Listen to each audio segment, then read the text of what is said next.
Lanut Rusmin Nurjadin, Pangkalan Udara di Pekanbaru, sedang melakukan berbagai persiapan untuk menyambut kedatangan jet tempur Rafale buatan Prancis.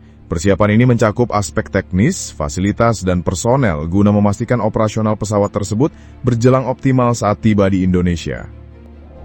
Pangkalan TNI Angkatan Udara Rusmin Nurjadin di Pekanbaru tengah bersiap menghadapi salah satu babak paling monumental dalam sejarah kedirgantaraan Indonesia. Kedatangan gelombang pertama pesawat tempur Rafale produksi Prancis yang dijadwalkan mendarat di tanah air pada bulan Januari tahun 2026. Tak main-main, persiapan ini bukan sekadar bersih-bersih hanggar atau mengganti lampu landasan. Ini ibarat menyambut tamu kehormatan dari luar negeri yang tidak hanya membawa koper, tetapi juga teknologi berkecepatan supersonik. Dalam suasana yang cukup tegang namun penuh antusiasme, pada hari Rabu tanggal 2 bulan Juli, digelar sesi diskusi dan pemaparan teknis yang tak kalah penting dibandingkan resepsi kenegaraan. Hadir dalam acara tersebut Komandan Pangkalan Udara Rusmin Nurjadin, Marsikal Pertama TNI Abdul Haris, bersama delegasi teknis dari Dassault Aviation dan Thales. Jangan bayangkan pertemuan ini seperti seminar biasa dengan presentasi PowerPoint dan kopi hangat. Yang hadir adalah para flight test engineer, program manager, hingga para insinyur spesialis. Semua berkumpul membahas dua hal serius: misi pengantaran alias ferry mission, serta kebutuhan teknis di darat atau ground aircraft needs dari jet tempur Rafale yang terkenal akan manuver lincah dan wajah sangar itu. Marsikal Pertama TNI Abdul Haris menyampaikan dengan nada tegas namun tetap kalem bahwa kehadiran Rafale bukan sekadar menambah koleksi alat utama sistem persenjataan. Ini adalah simbol transformasi kekuatan udara nasional. Bayangkan saja, Rafale bukan pesawat sembarangan. Ia ibarat pemain sepak bola kelas dunia yang akan bergabung dengan klub lokal, maka stadion, pelatih, dan bahkan rumput pun harus disesuaikan. Maka tak heran jika Lanut Rusmin Nurjadin dipersiapkan menjadi pangkalan yang bukan hanya profesional, tetapi juga militan dan inovatif. Menurut sang komandan, sebagai pangkalan utama pertama untuk Rafale, tanggung jawab Lanut ini tidak berbeda jauh dengan menjadi rumah mertua. Semua harus disiapkan dengan sempurna, mulai dari bangunan, SDM hingga sistem pendukung lainnya. Tidak cukup dengan semangat nasionalisme semata, Komandan Abdul Haris juga menginstruksikan para pejabatnya agar jangan ada yang main-main dalam menyambut tamu bernama Rafale ini. Data harus akurat, kebutuhan teknis harus cepat ditanggapi, dan setiap tahap pelaksanaan site survey harus dilayani seperti sedang menjamu investor asing yang ingin membangun pabrik chip di dalam negeri. Bahkan, beliau menegaskan bahwa kesuksesan misi pengantaran ini merupakan indikator kesiapan bangsa dalam mengelola alutsista generasi baru. Dengan kata lain, jangan sampai Rafale datang, tapi colokan listrik belum ada, atau GPS malah ngaco. Sementara itu, suasana menjadi semakin hangat namun tetap elegan ketika CEO PT Dassault Aviation Indonesia, Monsieur Jerome Puig, memberikan pandangannya. Dalam logat Prancis yang terdengar manis meski disampaikan dengan bahasa Inggris, beliau menyampaikan keyakinannya bahwa Lanut Rusmin Nurjadin sudah berada di jalur yang benar. Beliau menambahkan bahwa seluruh proses pengadaan Rafale masih berlangsung sesuai dengan waktu yang telah ditentukan, dan kegiatan site survey kali ini merupakan langkah penting untuk memastikan semua aspek teknis serta logistik berjalan tanpa hambatan. Ibarat pernikahan, ini adalah tahap lamaran yang menentukan apakah tanggal resepsi bisa berlangsung tepat waktu. Namun tentu saja, yang namanya kesiapan operasional tidak hanya bergantung pada hanggar yang kinclong dan meja rapat yang mengilap.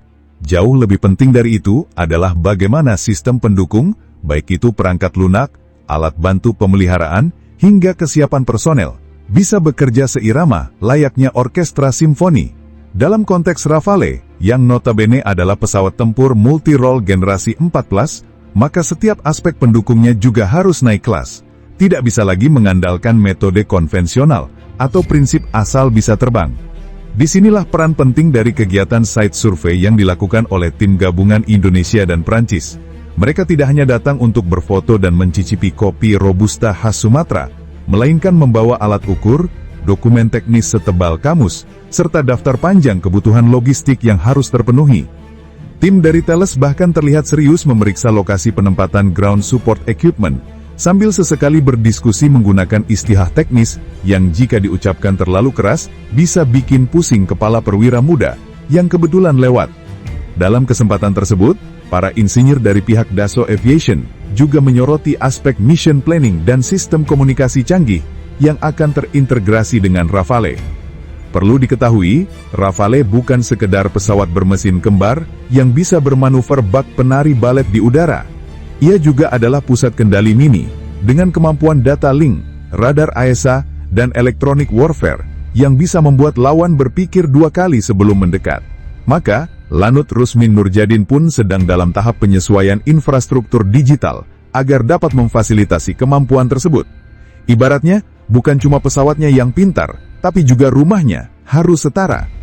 Tak kalah penting adalah pelatihan sumber daya manusia. Dalam diskusi, disampaikan bahwa para penerbang dan teknisi Indonesia akan menjalani rangkaian pelatihan intensif, mulai dari ground school, simulator session, hingga convention training secara langsung di Prancis dan Indonesia.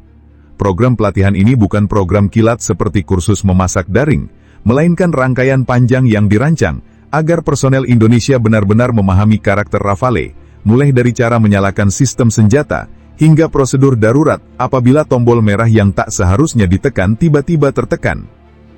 Jerome Pueh juga secara eksplisit menyatakan bahwa kesiapan teknis tidak hanya bergantung pada fasilitas, tetapi juga pada pola kerja bersama dan keterbukaan antar tim. Ia bahkan sempat menyisipkan guyonan ringan, Rafale bukan hanya tentang teknologi tinggi, tapi juga tentang kerjasama tinggi, yang tentu saja disambut tawa kecil namun sopan dari para hadirin. Meski terdengar ringan, ucapan itu sebenarnya mengandung makna besar, bahwa modernisasi pertahanan tidak bisa hanya mengandalkan transfer alat, tetapi juga transfer pengetahuan dan budaya kerja profesional. Sementara itu, di sisi Indonesia, berbagai persiapan juga tengah dilakukan secara simultan oleh berbagai satuan terkait, mulai dari pengadaan pelumas pesawat dengan spesifikasi khusus, hingga penguatan sistem keamanan cyber. Semua dipersiapkan agar tidak ada satupun celah yang bisa menghambat operasionalisasi Rafale. Bahkan beberapa ruang kontrol dan fasilitas teknis di Lanut RSN telah direvitalisasi total, agar sesuai dengan standar yang ditetapkan Dassault Aviation. Salah satu teknisi Indonesia yang ikut dalam sesi uji lapangan, bahkan sempat bergurau, kalau dulu kita biasa kerja dengan obeng dan semangat, sekarang harus tambah laptop dan prosedur. Di balik semua proses yang berlangsung ini, tersimpan harapan besar, bahwa kehadiran Rafale bukan hanya soal menambah daya gempur udara, tetapi juga menjadi simbol kematangan teknologi pertahanan nasional. Rafale adalah representasi dari kepercayaan internasional terhadap Indonesia, dan Lanut Rusmin Nurjadin menjadi garda depan dari babak baru tersebut. Maka, setiap baut yang dikencangkan, setiap dokumen yang ditandatangani, dan setiap langkah kaki teknisi di hanggar, semuanya adalah bagian dari sejarah yang sedang ditulis, dengan tinta kerja keras, kertas komitmen, dan pena teknologi tinggi. Thanks banget buat yang udah nonton sampai habis. Kalau suka, ya di like aja. Kalau merasa cocok, langsung subscribe. Dan kalau jempol udah gatal pengen ngetik, antem aja tuh kolom komentar. Mau debat? Boleh. Mau bercanda? Gas. Yang penting sopan.